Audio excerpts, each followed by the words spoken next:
تو میں نے دیکھا خالد مقبول صدیقی اور ایک دو جو ان کے دوست تھے وہ سامنے تھوڑا سا بے چینی میں ٹہل رہے تھے. پھر مجھے ایک ایم کیو ایم کے ساتھی نے اشارہ کیا کہ ذرا سا ادھر کونے میں آ کے ہماری بات سن لیں. تو میں جب اٹھ کے گیا تو انہوں نے کہا کہ بس وہ بات یہ ہے کہ باقی سب تو ٹھیک ہے, ہم آپ کے ساتھ رہیں گے, رہنا چاہتے ہیں, بس ایک فون کروا دیں ہمیں. عمران اسماعیل صاحب, آپ لوگ سندھ کے اندر ممبرشپ مہم چلا رہے ہیں اور آپ کے کیمپس کے اوپر بھی ہم نے بہت رش دیکھا ہے. ایم کیو ایم کے دھڑے اکٹھے ہو رہے ہیں یا کیے جا رہے ہیں؟ پہلا سوال یہ ہے. ایم کیو ایم کے دھڑے اکٹھے کیے جا رہے ہیں, جی ہو نہیں رہے. تو کیسے کیے جا رہے ہیں یہ, یعنی فارمولا کیا ہے؟ عمران دیکھیں, بات یہ ہے کہ ایم کیو ایم کو میں نے ہمیشہ دیکھا ہے کہ یہ پوسٹ الطاف حسین یہ فون کے اوپر چلتے ہیں. جب ہماری حکومت گر رہی تھی تو جب ان سے کانورزیشن ہماری چل رہی تھی تو مجھے اور علی زیدی کو خان صاحب نے بھیجا, شاہ محمود قریشی اور اسد عمر بھی تھے ساتھ, اور ہم نے جا کے ان سے بات کی. تو انہوں نے ہمیں پہلے جب ساری ٹیم سامنے بیٹھ گئی تو انہوں نے ہمیں کہا کہ جی وہ ہمیں گورنرشپ بھی چاہیے سندھ کی اور ہمیں ministry of port and shipping بھی چاہیے. تو ہم دونوں وہاں موجود تھے, ہم نے کہا جی ہم تیار ہیں, ابھی بھی لے لیں, کوئی ایشو نہیں, آپ کریں بات اس پہ آگے.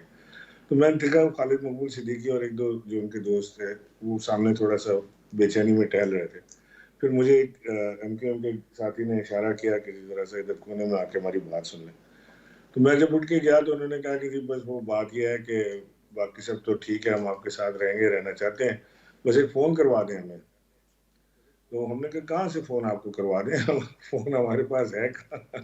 تو انہوں نے کہا جی فون کروا دیں تو آگے ہمارا فیصلہ آسان ہو جائے گا. تو نہ جانے اس کے بعد ان کو فون آیا کہ نہیں آیا. آپ کہہ رہے ہیں ابھی بھی فون پہ چل رہے ہیں؟ میرا تو یہ خیال اندازہ ہے کہ ابھی بھی فون پہ چل رہے ہیں. ان کے اندر فیصلے کرنے کی سکت ہے نہیں, آپ خود فیصلے کر سکیں کسی قسم کے.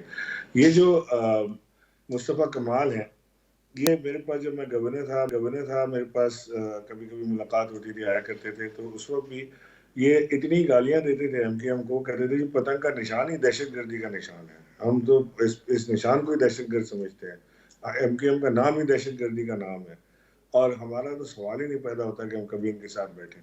اور آج وہ کامران ٹھسوری صاحب ایسا جادو لے کر آئے ہیں کہ وہ جادو کی چھڑی گھماتے ہیں اور سارے ساتھ کھڑے ہو جاتے ہیں. فاروق ستار بھی آ جاتے ہیں, وہ بھی آ جاتے ہیں.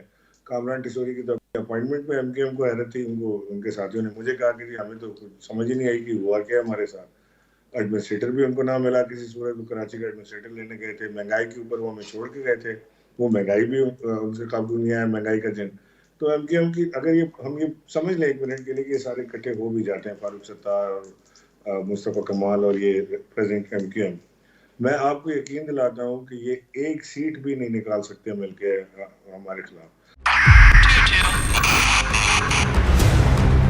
2022 بہت سارے تحفے بھی دے کے گیا پاکستان کی عوام کو. پاکستان کی عوام کو ایک تحفہ یہ دیا کہ عوام کو پتہ چل گیا کہ پاکستان کا میڈیا کیا ہے. حق اور سچ کا سفر سال 2022 میں بول رہا نمبر 1. ہم نے بہت سارے شوز اور ٹرانسمیشنز کی, پورا سال مسلسل جدوجہد میں نکل گیا کہ یہ ووٹ آف کانفیڈنس کے پیچھے کون لوگ تھے.